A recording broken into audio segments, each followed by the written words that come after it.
क्या मम्मी, आपके ये मायके वाले रोज़ रोज़ यहाँ चले आते हैं, इन्हें शर्म नहीं आती? अपनी बहन के घर रोज़ जो हाथ हिलाते हुए चले आते हैं। तुषार ने अपनी माँ से कहा। जानकी जी उसके इस व्यवहार से हतप्रभ थीं। जिस बेटे के मुंह से कभी किसी बड़े के लिए अपमानजनक शब्द तो क्या, कभी ऊंची आवाज़ भी नहीं निकली, आज वो ऐसी बातें कर रहा है। बेटा, ये तू क्या कह रहा है? वो तेरे सगे मामा जी हैं और तू उनके लिए ये सब? तो क्या कहूँगा माँ, ये लोग अभी तक आपसे पैसे घसीटने को बैठे हुए हैं।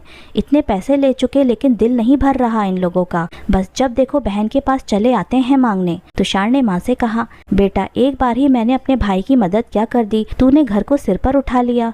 मुसीबत किसी पर भी आ सकती है, जरा सोच कभी हमारे ऊपर। तभी तुषार ने माँ की बात को काटते हुए कहा, बस करो माँ, अपने मायके वालों पर मरना छोड़ दो। आपको तो बस मायके वालों पर ही लुटाना आता है। इतना कहकर वो दरवाज़ा पटकता हुआ वहाँ से चला गया और जानकी जी आंखों में आंसू लिए एकटक उसे देखे जा रही थीं। तभी बहू श्वेता वहाँ आई और माँ जी को दिलासा देने लगी। अरे छोड़िए माँ जी, आपको तो पता ही है ना इनका व्यवहार, आप ज़्यादा मत सोचिएगा, इनका गुस्सा तो बस। तभी जानकी जी ने उसे घूरते हुए कहा, हाँ मुझे पता है मेरा बेटा पहले कैसे था और अब कैसा हो गया है। सुनकर श्वेता झेंपसी गई और उठकर अपने कमरे में वापस चली गई। दरअसल जानकी जी और सुमित जी का एक खुशहाल परिवार हुआ करता था, जिसमें 2 बच्चे तुषार और बेटी मेघा थी। सुमित जी बैंक में कार्यरत थे, जिनके पास धन की कोई कमी नहीं थी। खुद का एक बड़ा सा मकान था। उन्होंने अपने बच्चों को काबिल बनाया। बेटी मेघा जो कि एक सॉफ्टवेयर इंजीनियर थी, उसकी शादी एक बहुत ही संपन्न परिवार में कर दी और बेटे को आर्किटेक्ट बनाया, जिसकी आज खुद की फर्म अच्छी खासी चल रही थी और उसकी आमदनी भी अच्छी थी। बात उन दिनों की है जब जानकी जी के बच्चे स्कूल में पढ़ते थे। जानकी जी के भाई के ऊपर दुखों का पहाड़ टूट पड़ा। उनकी चलती हुई दुकान में किसी ने जलन की वजह से आग लगा दी, जिससे उनका सब कुछ जलकर राख हो गया। अपने 4 बच्चों का मुंह देखते हुए उन्होंने अपनी दोनों बहनों से पैसों की मदद मांगी, जिनमें से जानकी जी की बहन ने उन्हें पैसे देने से साफ इनकार कर दिया कि वो खुद ही आर्थिक रूप से परेशान हैं, वो उनकी मदद नहीं कर पाएंगी। लेकिन जानकी जी का दिल हमेशा दूसरों के प्रति सेवा में तत्पर रहता। उन्होंने अपने भाई की आर्थिक रूप से 5 लाख रुपए की सहायता की और उनके भाई ने फिर से अपनी दुकान खोलकर अपनी जिंदगी को पटरी पर लाने का प्रयास किया और आज वे खुशी खुशी अपने काम में लगे हुए हैं। उन्होंने बहन के पैसे को वापस करने का प्रस्ताव भी रखा, लेकिन उनकी बहन ने उनसे ये कहकर मना कर दिया कि भाई रहने दो। क्या भाई बहन सुख दुख में एक दूसरे के काम नहीं आ सकते? जब मुझे जरूरत होगी तो मैं खुद ही मांग लूंगी। उनके भाई हमेशा अपनी बहन और जीजा जी के कृतज्ञ रहते। एक ही शहर में रहने की वजह से वो अपनी बहन का हाल चाल रोज लेने आते। जिस दिन नहीं आते, जानकी जी खुद सुमित जी के साथ जाती। आखिर भाई बहन के बीच में अटूट प्रेम जो था, और ये बात सभी को समझ में आती थी। तुषार भी अपने मामा जी से बहुत प्रेम करता था, लेकिन जब से उसकी शादी श्वेता से हुई तो धीरे धीरे श्वेता को अपनी सास के मायके वालों का घर आना खटकने लगा। वो सबके सामने तो बहुत खुश रहने का नाटक करती, लेकिन कमरे के अंदर तुषार के कान भरती कि देखो तुम्हारी मम्मी को तो सिर्फ मायके वालों से ही मतलब है। पापा जी तो बेचारे अपने रिश्तेदारों भाई बंधुओं को बुला ही नहीं पाते। शायद वो मम्मी की वजह से डरते हैं। कितनी बार तो तुषार से उसकी लड़ाई भी हो चुकी थी, लेकिन जानकी जी श्वेता और सुमित के अंदर क्या चल रहा है इन सबसे बिल्कुल अनजान थी। लेकिन कुछ महीनों के बाद जब तुषार के व्यवहार में परिवर्तन आने लगा तो वो भी समझ गई कि उनका बेटा बहू की बातों में है। बहू खुद तो सबके सामने एकदम अच्छी बनी हुई है, लेकिन बेटे को ही हमसे लड़वाने की कोशिश कर रही है। बेटे के कटाक्ष शब्द उनका दिल चीर जाते। ऐसा नहीं था कि जानकी जी अपने ससुराल वालों से कोई मेलजोल नहीं रखती थीं। उनके ससुराल में सिर्फ एक देवर देवरानी और उनके बच्चे ही थे जो दूसरे शहर में रहते थे।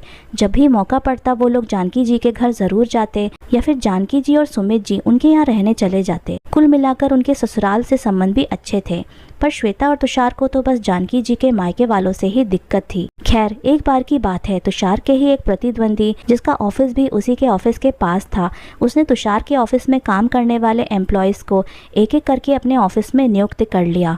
वजह ये थी कि वो तुषार की प्रगति से जल रहा था। उसने सोचा क्यों ना तुषार का अनुभवी स्टाफ उसे मिल जाए, जिससे उसका काम तुषार के काम से भी अच्छा चल निकले। इसके बदले उसने तुषार के स्टाफ को ढेर सारे पैकेज का लालच दिया और अपने ऑफिस में नियुक्त कर लिया। अब तुषार का तो जैसे सर ही चकरा गया। उसका स्टाफ एक एक करके उसे छोड़कर चला गया। जिससे वो डिप्रेशन में आ गया। अब उसके पास काम करने वाला अनुभवी स्टाफ नहीं था, जिससे उसे काम मिलना बंद भी होने लगा। काम की तंगी की वजह से उसकी आय भी कम हो गई। उसे किसी ने सलाह दी कि यदि तुम दोबारा अपना काम सुचारू रूप से स्थापित करना चाहते हो तो तुम्हें अत्यधिक सक्षम स्टाफ रखना पड़ेगा, जिसके लिए तुम्हें थोड़े ज़्यादा पैकेज पर उन्हें नियुक्त करना चाहिए। तुषार के पास तो पहले से ही काम नहीं था, तो वो कहाँ से ऐसे एम्प्लॉयज़ लेकर आएगा। कम से कम 50 लाख तक के बजट की उसे ज़रूरत थी। उसने घर पर जानकी जी और सुमित जी से पैसों की बात की, लेकिन वो लोग भी 10 लाख से ज़्यादा देने में सक्षम नहीं थे, क्योंकि सेवानिवृत्त होने की वजह से वो पेंशन पर आधारित थे। थोड़ी बहुत जमा पूंजी खुद के भविष्य के लिए थी, जिसे भी जानकी जी तुषार को देने के लिए तैयार हो गईं। तुषार बोला, माँ इतने पैसों में मेरा काम नहीं हो पाएगा, और कहीं से पैसे हो जाते तो मेरा काम बन जाता। जानकी जी ने ये बात अपनी बेटी श्वेता को बताई तो दूसरे दिन ही बहन ने अपने भाई को फोन किया। तुषार, ये मैं क्या सुन रही हूँ, तुम इतने परेशान हो और मुझे बताया तक नहीं। मैं तुम्हें 50 लाख दे रही हूँ भाई, अपना काम देखो। और हाँ, ये कोई एहसान नहीं है, तुम मेरे भाई हो और हमने साथ ही बचपन में सुख दुख देखा है, साथ ही बड़े हुए हैं। इतना करना हम भाई बहनों का फ़र्ज़ तो बनता ही है। बहन की बात सुनकर तुषार का मन भर आया और वो बोला, दीदी लेकिन जीजा जी। बस कर तुषार, तेरे जीजा जी या मैं कोई अलग नहीं है। हम भाई बहन एक दूसरे के काम नहीं आएंगे तो कौन आएगा। बहन की बातों से तुषार को तसल्ली मिली। पैसे मिलते ही तुषार ने उत्कृष्ट दर्जे का स्टाफ बनाया और कुछ ही महीनों के अंदर उसका काम पूरे शहर में प्रसिद्ध हो गया। काम का इतना ऑर्डर जो कभी सपने में भी उसने नहीं सोचा था। उसके माता पिता भी बेटे की तरक्की से फूले नहीं समा रहे थे, लेकिन अब बारी थी बहन का लिया हुआ पैसा लौटाने की। तुषार ने बहन को फ़ोन किया, दीदी आज आप ना होती तो शायद ये कभी नहीं कर पाता। सच है ये बात कि माता पिता के बाद भाई बहन ही एक दूसरे के काम आते हैं। अब मैं आपका लिया पैसा वापस करना चाहता हूँ। तभी श्वेता ने तुषार से कहा, नहीं भाई, जब ज़रूरत होगी खुद ही तुमसे मांग लूँगी, बस मेरे लिए एक काम और कर दो। वो क्या दीदी? तुषार ने हैरानी से पूछा। जो कुछ भी तुमने आज तक माँ को सुनाया है उसकी माफ़ी मांग लो। जिस तरह तुमने अपनी बहन से मदद की उम्मीद की, उसी तरह मामा जी ने भी अपनी बहन से उम्मीद की थी। क्या मामा जी और माँ एक दूसरे की मदद नहीं कर सकते? कितने स्वार्थी हैं हम लोग। जब हम परेशान होते हैं तो हम खुद को सही लगते हैं, वही काम जब कोई दूसरा करे तो हमें गलत लगता है। श्वेता की बातें सुनकर तुषार की आंखों से आंसुओं की धारा बह निकली। आखिर अपनी माँ को उसने क्या कुछ नहीं सुनाया था। तुषार ने अपनी माँ के चरणों में जाकर उनसे क्षमा याचना की। माँ, मुझे माफ़ कर दो, मैं भूल गया था कि हम बच्चों को अपने माता पिता से सवाल जवाब करने का कोई हक नहीं है। आज जो कुछ भी हूँ आपकी बदौलत हूँ। आज मेरी बहन ना होती तो शायद ऐसे ही भटकता रहता, और यही बात आज मामा जी भी सोचते होंगे। माँ, मुझे माफ़ करोगी ना?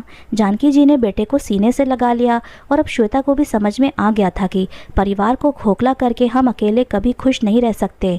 असली सुकून तो साथ लेकर चलने में ही है। सिर्फ खून के रिश्ते ही सहारा बन सकते हैं, बाकी सभी रिश्ते सिर्फ निभाने के लिए ही होते हैं। तो दोस्तों, आज की कहानी आपको कैसी लगी हमें कमेंट करके ज़रूर बताइएगा, और इसी तरह की मोटिवेशनल कहानियाँ सुनने के लिए बने रहिए हमारे चैनल के साथ। यदि चैनल पर नए हैं तो हमारे चैनल को सब्सक्राइब ज़रूर कर लीजिएगा और अपने दोस्तों के साथ शेयर भी कर लीजिएगा। मिलते हैं आपसे अगली कहानी में, तब तक के लिए आपका बहुत बहुत धन्यवाद।